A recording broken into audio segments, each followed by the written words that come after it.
너는 이래서 안 돼. 이거는 그래서 못해. 너는 안 될 거야. 주변에서 여러분 인생을 마치 자기가 다 아는 것 마냥 여러분을 판단해 버리는 거예요. 그냥 내 의지와 상관없이 환경 때문에 우리는 학습된 무기력에 이렇게 빠지는 경우가 많아요. 근데 이 친구는 그거를 뭐로 깼었었냐?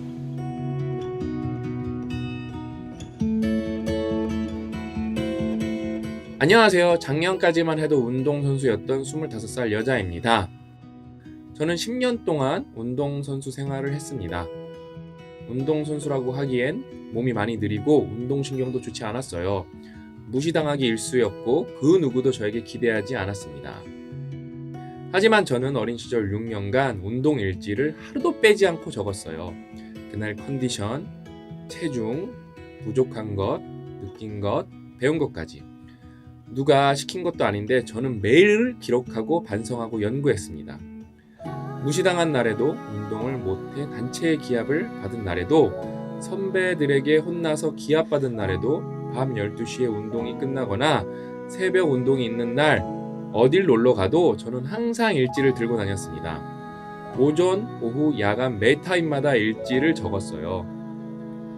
남들보다 2배로 했고 매일 부상을 달고 살고 무시당하며 살아도 저는 끊임없이 노력했습니다. 그리고 고등학교 3학년 때 6년 만에 그것도 연승으로 첫 금메달을 따게 되었습니다.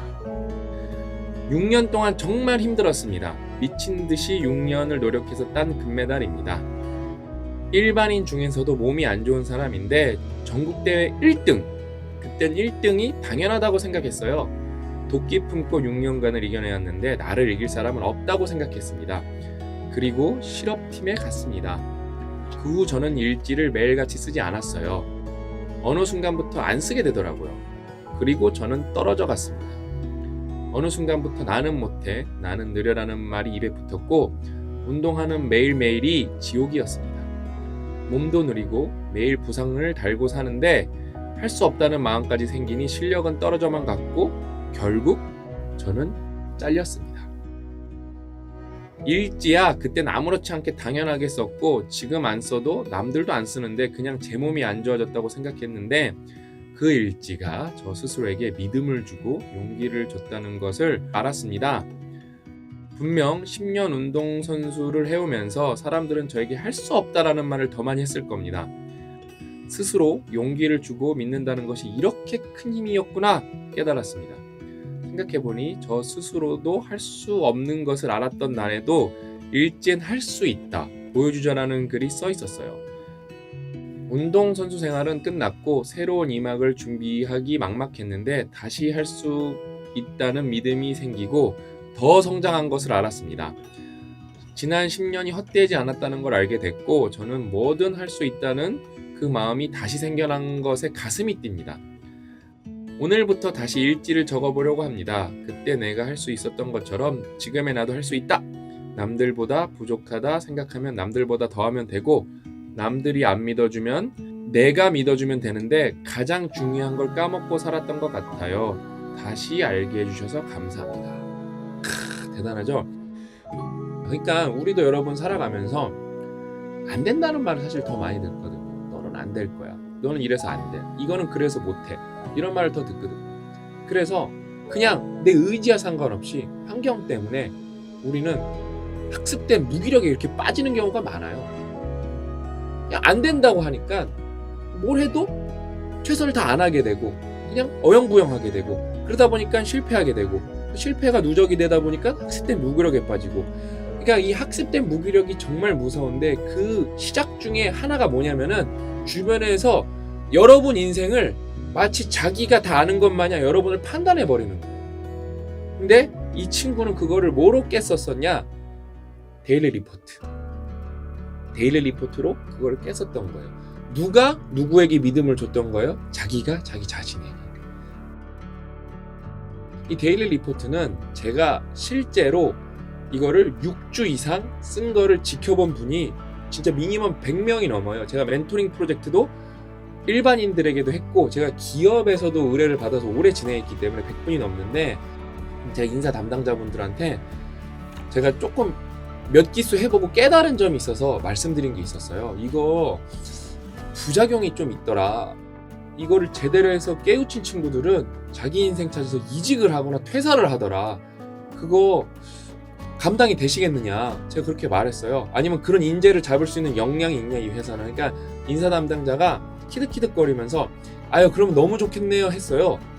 실제로 그걸로 깨우친 분들이 20명 중에 2명이 퇴사를 했어요. 한 명은 이직을 했고 한 명은 자기 일을 하겠다고 퇴사를 하셨어요. 너무 감사하다고. 그 다음에 제가 거기서 좀 알게 된 인재분들은, 거기 의사결정권자분들은 다 이분은 똑똑도 하고 잘 눈여겨봤으면 좋겠다 라고 제가 건의를 드렸던 분이 있어요. 실제로 몇 년 있다가 한 1년 있다가 회사 다니면서 노무사 준비해서 노무사 합격해갖고 또 퇴사하시고. 그러니까 이 데일리 리포트가 여러분 엄청 무서워요. 많은 분들이 써보시고 이게 얼마나 도움이 되는지 느껴보셨을 거예요. 이게 뭐 혼자 이렇게 써보시면 되는 거예요. 근데 그런 분들이 있어요. 썼는데 아무런 효과가 없었다. 그분들은 진짜 말 그대로 그냥 글자만 쓴 거예요.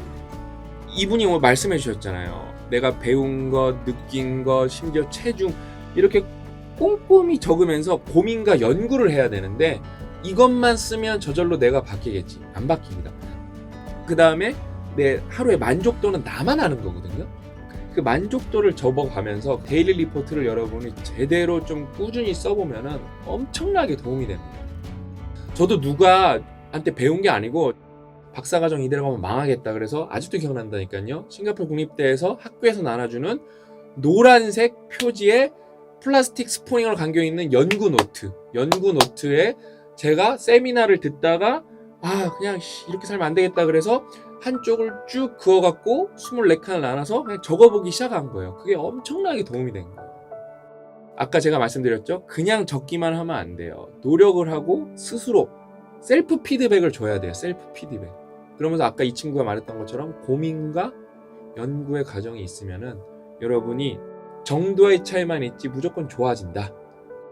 1시간 단위로 꼭 쓰시고 자기 평가를 스스로 하시고 반성을 하고 그거를 이제 실천해 보려고 노력을 하세요. 그렇게만 해봐도 안 바뀌기가 쉽지가 않아요. 그렇죠. 우리가 살면서 시간은 계속 흘러가고 있는데 과연 이 시간이 흘러간다에 대한 인지를 하고 있는 사람이 진짜 몇이나 있을까? 거의 없는데 여러분 인생은 유한합니다. 여러분이 이렇게 뭔가를 하고 있을 때 시간은 계속 흘러가고 뭐 제가 볼 때 인생을 얼마나 잘 살았냐는 뭐 여러 가지 기준이 있겠지만 이 유한한 시간을 얼마나 알차게 썼냐가 큰 기준이 아닐까 생각합니다. 꼭 인생이 조금 더 밀도 있게 꽉 찬 인생이 되시면 좋겠습니다.